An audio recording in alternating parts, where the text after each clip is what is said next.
ഡൽഹിയിൽ പോലീസ് ഉദ്യോഗസ്ഥനെ കാറിടിച്ചു കൊന്നു. കൊല്ലപ്പെട്ടത് നക്ലോയ് പോലീസ് സ്റ്റേഷനിലെ കോൺസ്റ്റബിൾ സന്ദീപ്. വാഹനം നിർത്താൻ ആവശ്യപ്പെട്ടതിൽ പ്രകോപിതനായ ഡ്രൈവർ കാറിടിച്ചു കയറ്റുകയായിരുന്നു.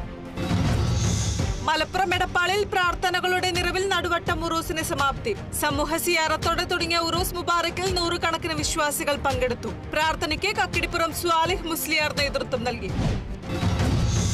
ജയ്പൂരിൽ മുസ്ലിം വിഭാഗത്തിലുള്ള പച്ചക്കറി കച്ചവടക്കാരനെ മർദ്ദിച്ച വീഡിയോ സമൂഹ മാധ്യമങ്ങളിൽ അപ്ലോഡ് ചെയ്ത യുവാവ് അറസ്റ്റിലായത് അൻഷുൽ ഡാഢിച്ച് എന്ന യുവാവ്.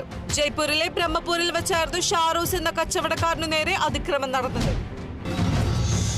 കോഴിക്കോട് കൂമ്പാറ കക്കാടംപൊയിൽ റോഡിൽ സ്കൂട്ടർ മറിഞ്ഞ അപകടത്തിൽ വിനോദസഞ്ചാരികളായ 2 വിദ്യാർത്ഥികൾക്ക് ഗുരുതര പരിക്കേറ്റവരെ ആശുപത്രിയിലേക്ക് മാറ്റി.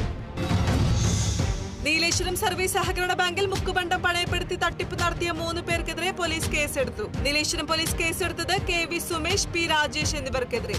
നീലേശ്വരം സർവീസ് സഹകരണ ബാങ്കിലെ മേൽ ബ്രാഞ്ചിലും സായാഹ്ന ശാഖയിലുമാണ് പ്രതികൾ മുക്കുപണ്ടം പണയം വെച്ചത്.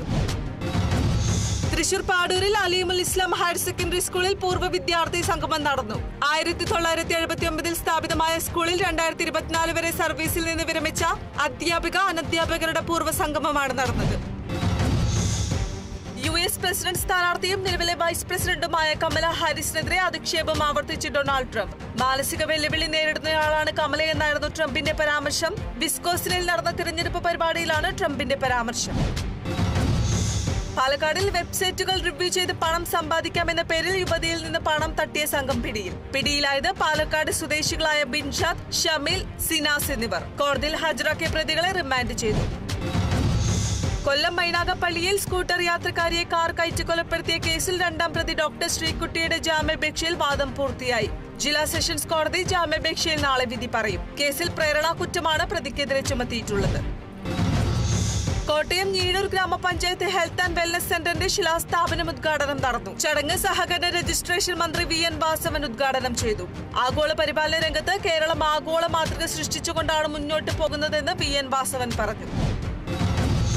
മധ്യപ്രദേശിൽ ബസ്സും ട്രക്കും കൂട്ടിയിടിച്ചുണ്ടായ അപകടത്തിൽ 6 പേർ മരിച്ചു, 20 പേർക്ക് പരിക്കേറ്റു. ശനിയാഴ്ച രാത്രിയാണ് അപകടമുണ്ടായത്. നദൻ ദഹത് പോലീസ് സ്റ്റേഷന് സമീപം നിർത്തിയിട്ടിരുന്ന ട്രക്കിലേക്ക് ബസ് ഇടിച്ചു കയറുകയായിരുന്നു. ആലപ്പുഴ ചെന്നിത്തലയിൽ വാണിദേവി സനാതന സേവാ സംഘം ആൻഡ് ചാരിറ്റബിൾ ട്രസ്റ്റിന്റെ 3ാമത് വാണിദേവി പുരസ്കാരങ്ങൾ പ്രഖ്യാപിച്ചു. കർമ്മശ്രേഷ്ഠ പുരസ്കാരം വ്യവസായി വിജയമോഹനൻ നമ്പൂരത്തിനും കർമ്മകീർത്തി പുരസ്കാരം വ്യവസായി മുരളീധരൻ നായർ ദേവി കൃപയ്ക്കും. തിരുവനന്തപുരം കരകുളം ഗവൺമെന്റ് VHSS 2024 വർഷത്തിലെ സ്കൂൾ കലോത്സവം നടന്നു. പരിപാടി കരകുളം ഗ്രാമപഞ്ചായത്ത് പ്രസിഡന്റ് U ലേഖാറാണി ഉദ്ഘാടനം ചെയ്തു. തിരുവനന്തപുരം നെടുമങ്ങാട് PV അൻവറിനെതിരെ പ്രതിഷേധിച്ചത് CPM പൂവത്തൂർ ലോക്കൽ കമ്മിറ്റി. പൂവത്തൂരിൽ പ്രതിഷേധ പ്രകടനവും യോഗവും നടത്തി. തിരുവനന്തപുരത്ത് തിരുവോണ ദിവസം യുവാവിന്റെ ചെവി കടിച്ചു പറിച്ച കേസിൽ യുവാക്കൾ അറസ്റ്റിൽ. തിരുവനന്തപുരം വാലുക്കോണം സ്വദേശികളായ യുവാക്കളെ ആര്യനാട് പോലീസ് അറസ്റ്റ് ചെയ്തു. വിനീത്, അനു എന്നിവരാണ് പിടിയിലായത്. RSP